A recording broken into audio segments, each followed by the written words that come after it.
Welcome back, ladies and gentlemen. You join us in part two of today's lesson, where we are now going to be considering the second driver of inflation, cost push inflation. Now, again, the clue is in the title, cost push inflation. So, Hannah, what do you think is driving inflation? Last one was demand pull. This time, costs. Hannah, she said costs. So it's rising costs leading to rising prices.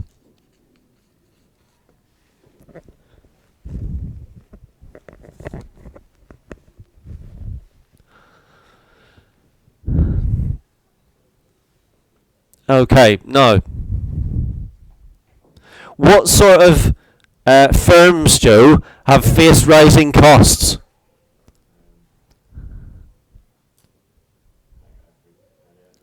Okay, so he said, can you give me an example specifically that we could maybe then develop and give an example of?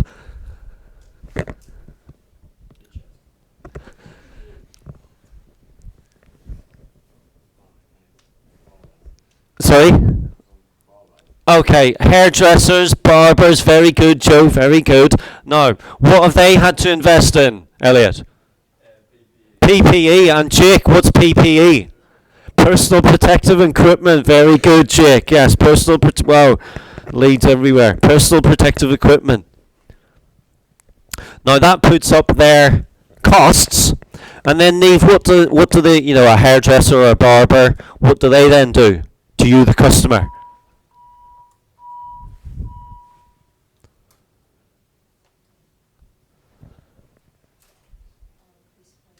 Okay, Neve said that they increase the prices, and why do they increase the prices? Because rising costs, as you rightly say, that will make a dent in their revenue, and then potentially a dent into their profits. Okay, so example, hairdressers, barbers. In fact, as college, what have we had to invest in here, Thomas? What have I had to invest in, Thomas, so I can go to the next level in online tuition? Technology, yes. Okay, what's college had to invest in to go to the next level, Ethan?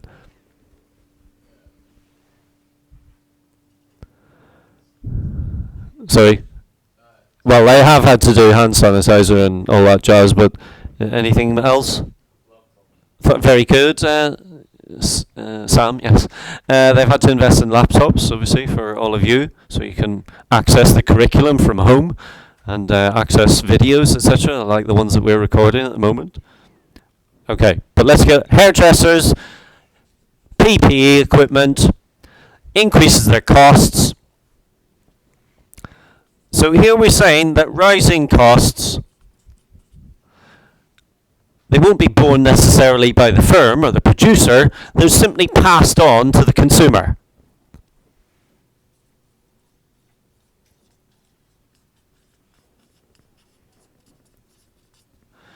Okay, so we're going to draw another diagram for this. Again, it's a macro, so same format as before, ladies and germs. So we're talking price level, and then real output, Y, and our same starting equilibrium point, AS1, AD1, equilibrium P1, Y1 at point A. So remember, that's your kind of standard diagram. I'll just give you a moment or two to get that down.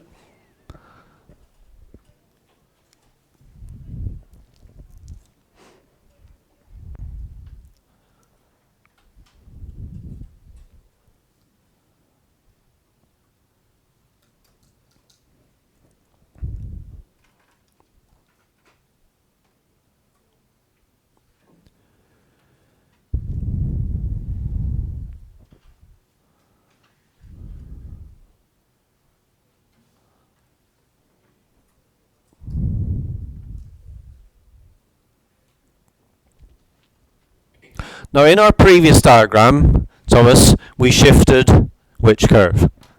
We shifted the, not the demand curve, we shifted the aggregate demand curve, thank you. Use the terminology correctly, so we shifted the AD curve.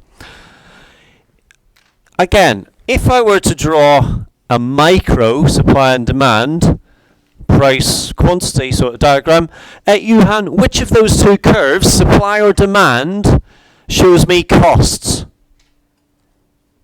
So if you got a micro question which said a firm's costs have increased, illustrate this on a diagram. Which of those curves would you shift?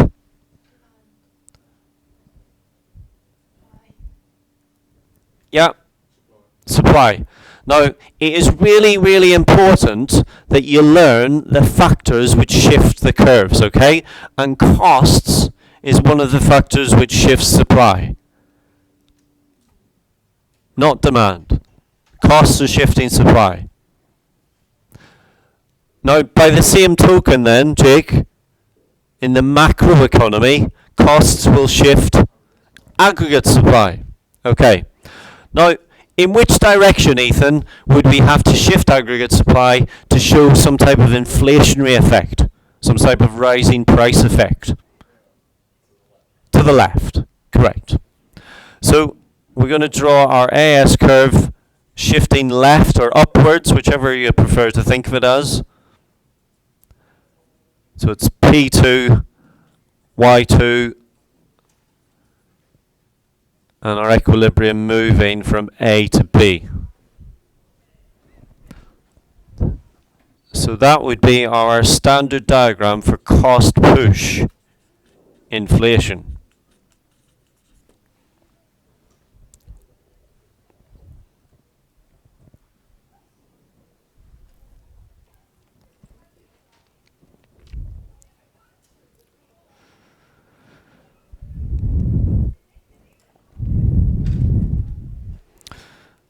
Now here's the UK, and here are all our friends in Europe. We of course are waiting for the 31st of October, an important date in the Brexit calendar. But we in the UK, we are an island nation. And are we very richly endowed with natural resources, Dave?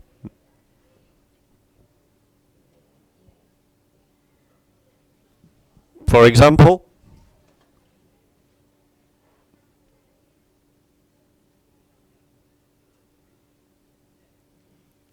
So if you think of China, very well endowed in natural resources. Evan, what about the UK? Okay. Anything else? Correct. Coal. What about North Sea oil? Off the shores of Aberdeen. Little bit. But generally speaking, we are not very rich in natural resources. So where do we get our natural resources from then, Hannah? If we don't have them ourselves? Very good, and thank you for using the correct term. We have to bring them from friends and neighbours from all around the world, and so they're coming in, and we call those things that are coming in, you quite rightly point that out, they are called imports. So imports, particularly of raw materials, are a very big what for firms in this country? Are a very big what, using the language that we're talking about here, are a very big, thank you, a very big cost.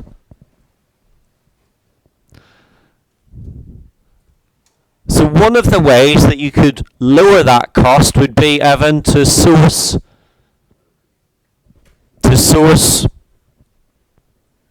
he said locally, but that's probably going to be more expensive, to source. So you might be bringing, let's say you're bringing in, I don't know, coal from Australia. Hi to our Australian guests here. So you might be bringing in coal from there. You might decide it's too expensive, so where might you look to bring it from, Jake? Okay, or it doesn't necessarily need to be closer, but somewhere which is, yes, Amy. Thank you. Yes, somewhere that is cheaper. Sorry, James. Yeah, somewhere which is cheaper. Yes, everyone. James is desperate to get on this camera. I'll twist it around in a minute, but he got the answer correct as well. So somewhere which is cheaper. Now here's a real. This sorts the men from the boys, the women from the girls. This question. What indirectly affects the price of an import which would lower a firm's costs?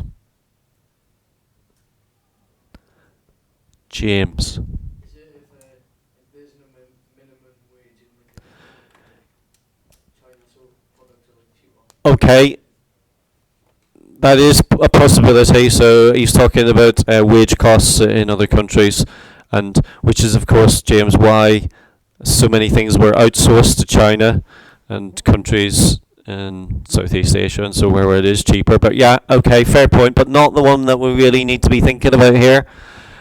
Amy? And this would be really important to you when you're going on your holidays abroad, because it'll affect the amount of spending power that you have abroad. Amy? Yes! The exchange rate. And import prices will be affected by the exchange rate.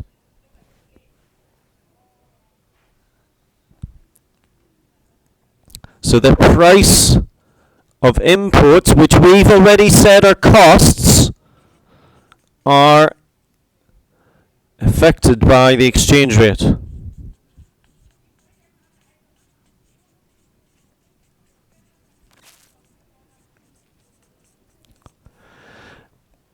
Okay, now we're not going to get into too much detail on this because this really does, I really do genuinely mean this. Really does sort out the top grades from the not so top grades in the exam. The people who can really understand the link that I'm going to show you now and break it into nice little component parts. But we're not going to do that now. But I'm just going to tell you this, and the relationship is this. What does Andrew Bailey have to control inflation, Johan? What instrument does he use to control inflation?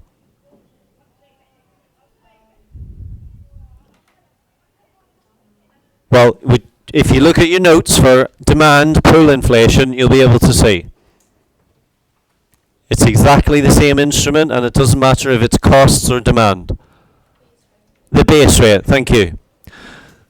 So Andrew Bailey, once again, he's got an inflation problem. This time it's caused by costs. We know that he can use what to control it? The base rate. Now what he will do in this instance, and we'll get into this in another lesson because this is like a whole kind of series of lessons in itself. In this case, if import prices are too expensive, he could put the base rate up. So we would say increase R. And for reasons which we will get into in the next lessons, what that would do is it would cause the exchange rate to appreciate, and that makes imports cheaper. Now the mechanics of that are not for today, but that would mean that the price of imports are cheaper and they fall. Now for the time being, you need to simply remember that relationship. If the interest rate goes up, the exchange rate appreciates, import prices fall. Just remember that. And Hannah, what would that do to the AS curve?